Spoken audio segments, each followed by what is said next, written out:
तो पूर्वी परिषद की एक अहम बैठक जो सफलतापूर्वक संपन्न हो गई है।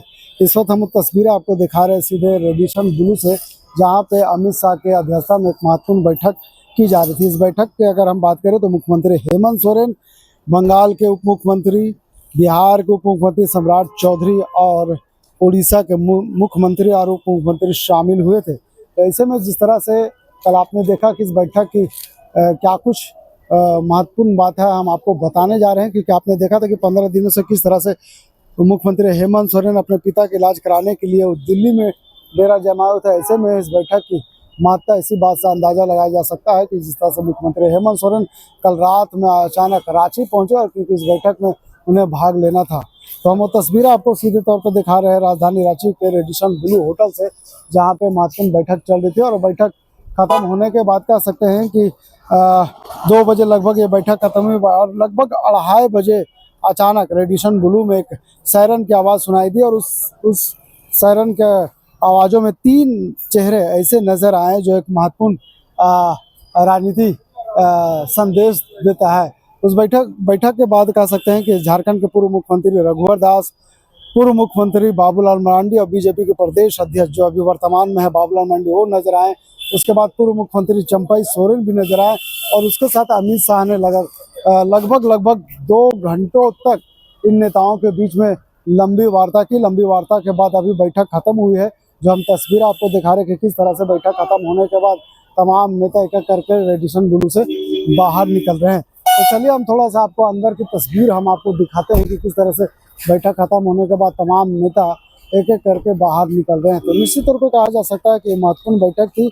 और सबसे अहम बात है कि जो स्तरीय चर्चा में कई क्षेत्रीय विकास की चर्चा हुई, बुनियादी ढांचे के मजबूती पर चर्चा हुई, और सामाजिक कल्याण से जुड़े कई महत्वपूर्ण मुद्दों पर विचार विमर्श किया गया।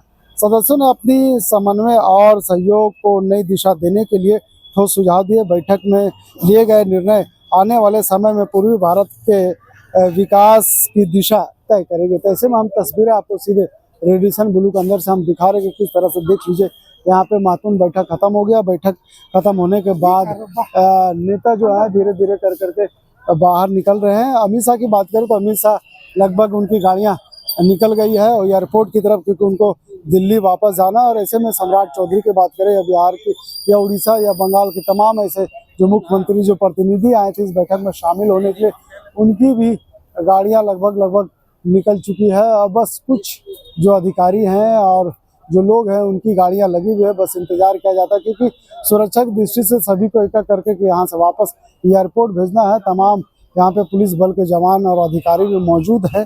तो बैठक में क्षेत्रीय सुरक्षा, आधारभूत ढांचे, स्वास्थ्य, शिक्षा, औद्योगिक निवेश और आपदा प्रबंधन जैसे अहम मुद्दों पर विस्तार से चर्चा हुई। गृह मंत्री अमित शाह ने कहा कि केंद्र सरकार पूर्वी भारत को आत्मनिर्भर बनाने के लिए प्रतिबद्ध है और सभी राज्यों के साथ समन्वय स्थापित कर विकास कार्यों को तेजी से आगे बढ़ाया जा सकता है।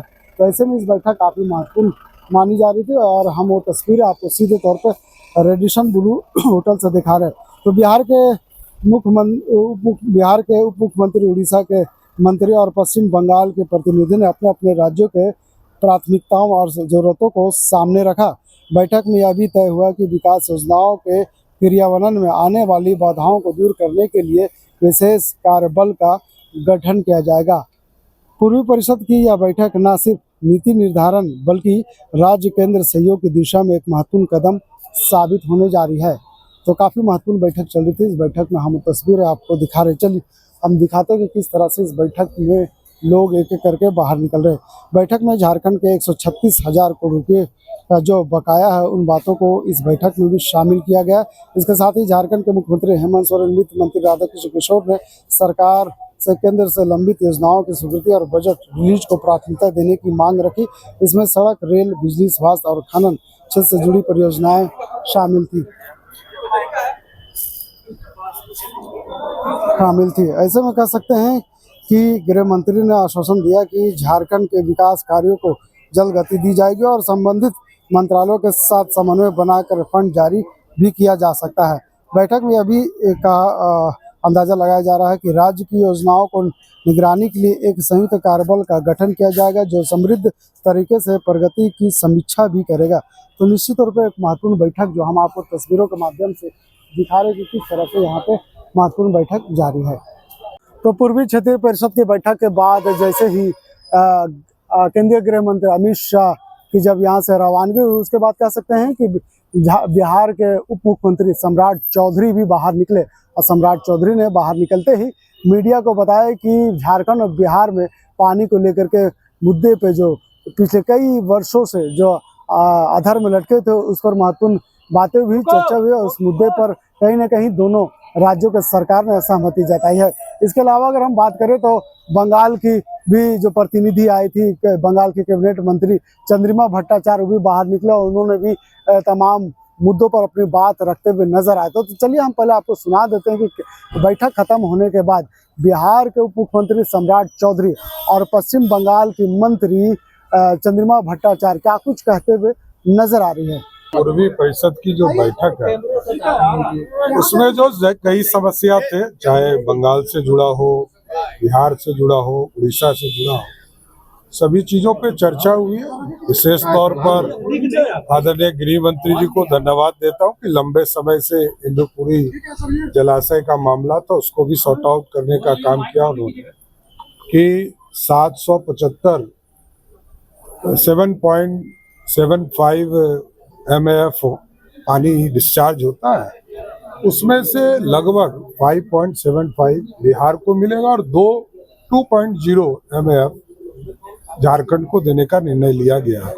और भी जलाशय इंद्रपुरी बाणसागर इंद्रपुरी जलाशय ये लंबे समय से विवाद में था, इसको सबकी सहमति हो गई और साथ साथ किशनगंज में जो बराज बनने हैं उस पर भी बंगाल और सबकी सहमति प्राप्त हो गई। ने सबको लेकर ही बातचीत हुई, जो चारों राज्य है सबको लेकर ही बातचीत हुई। जो हमारे यहाँ के समस्या है, 4 राज्यों के आपस के समस्या, जैसे कि इरिगेशन, जैसे कि बैरेज, डिसिल्टेशन, ये सब लेके जो समस्या है उसमें आपस में हम लोग, हमारे जो आधिकारिक गण है वो बैठ के वो सेटल कर लेंगे। सेंट्रल के भी जो आधिकारिक है वो भी सेटल कर लेंगे और बंगाल की तरफ से जो बैकवर्ड रीजन फंड हमको मिलना चाहिए था, वो भी एक एजेंडा में था। मैंने वो एजेंडा भी उठाई और माननीय मंत्री जी, हमारे केंद्रीय स्वराष्ट्र मंत्री जी अमित शाह जी बोले कि जो केंद्र के आधिकारिक थे उनको इसके विषय में देखने के लिए उन्होंने कहा। और जो बीएसएफ के ज़मीन है उसके ऊपर भी हम लोग काम कर रहे हैं कि क्योंकि नेशनल सिक्योरिटी की जो बात है उस बात को लेके हमारे मुख्यमंत्री जी भी बहुत कॉन्शियस है। तो हम लोग जितना भी हम तुरंत कर सके हम लोग कर रहे हैं, जो भी एक्वायर करना है बीएसएफ के लिए। तो ये सब मुद्दे पे बात हुआ कि स्कूल ड्रॉप आउट कहीं पर ज़्यादा है, हमारे नहीं, जिस राज्य में जो भी हुआ है उसके बारे में थोड़ा चर्चा हुई। बांग्लादेश सीमा जो क्षेत्र है वहाँ बाढ़ लगाने की बात, फेंसिंग, हाँ वो तो फेंसिंग, वही तो बोल रहे हैं, बीएसएफ के जो फेंसिंग है ना, तो वो हम लोग बोले हैं कि हमको तो एक्वायर करना है लैंड, तो लैंड एक्वायर कर रहे हैं हम लोग।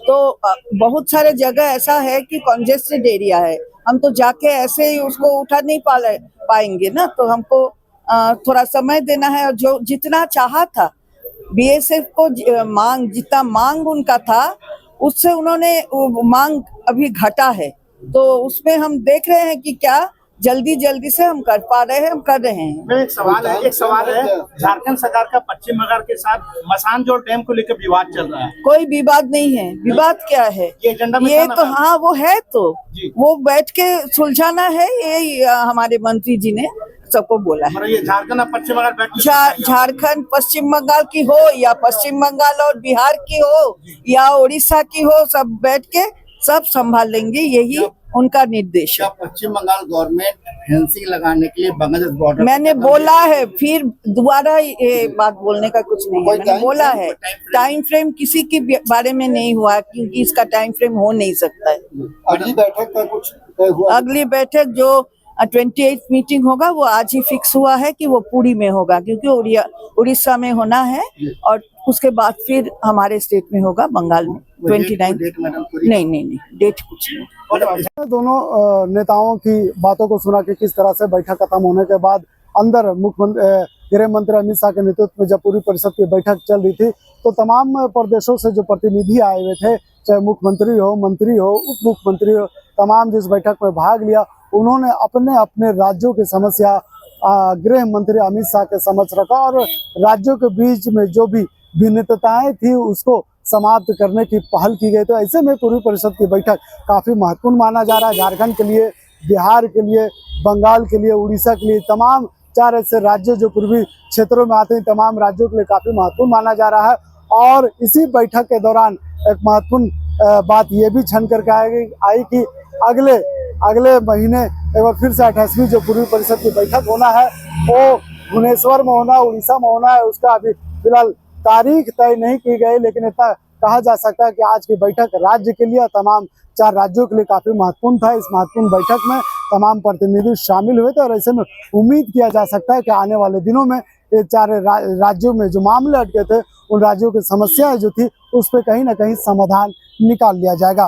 फिलहाल इस खबर के लिए यहीं तक। वीडियो जर्नलिस्ट फैयाज के साथ में नौशाद, कोल संवाद, रांची।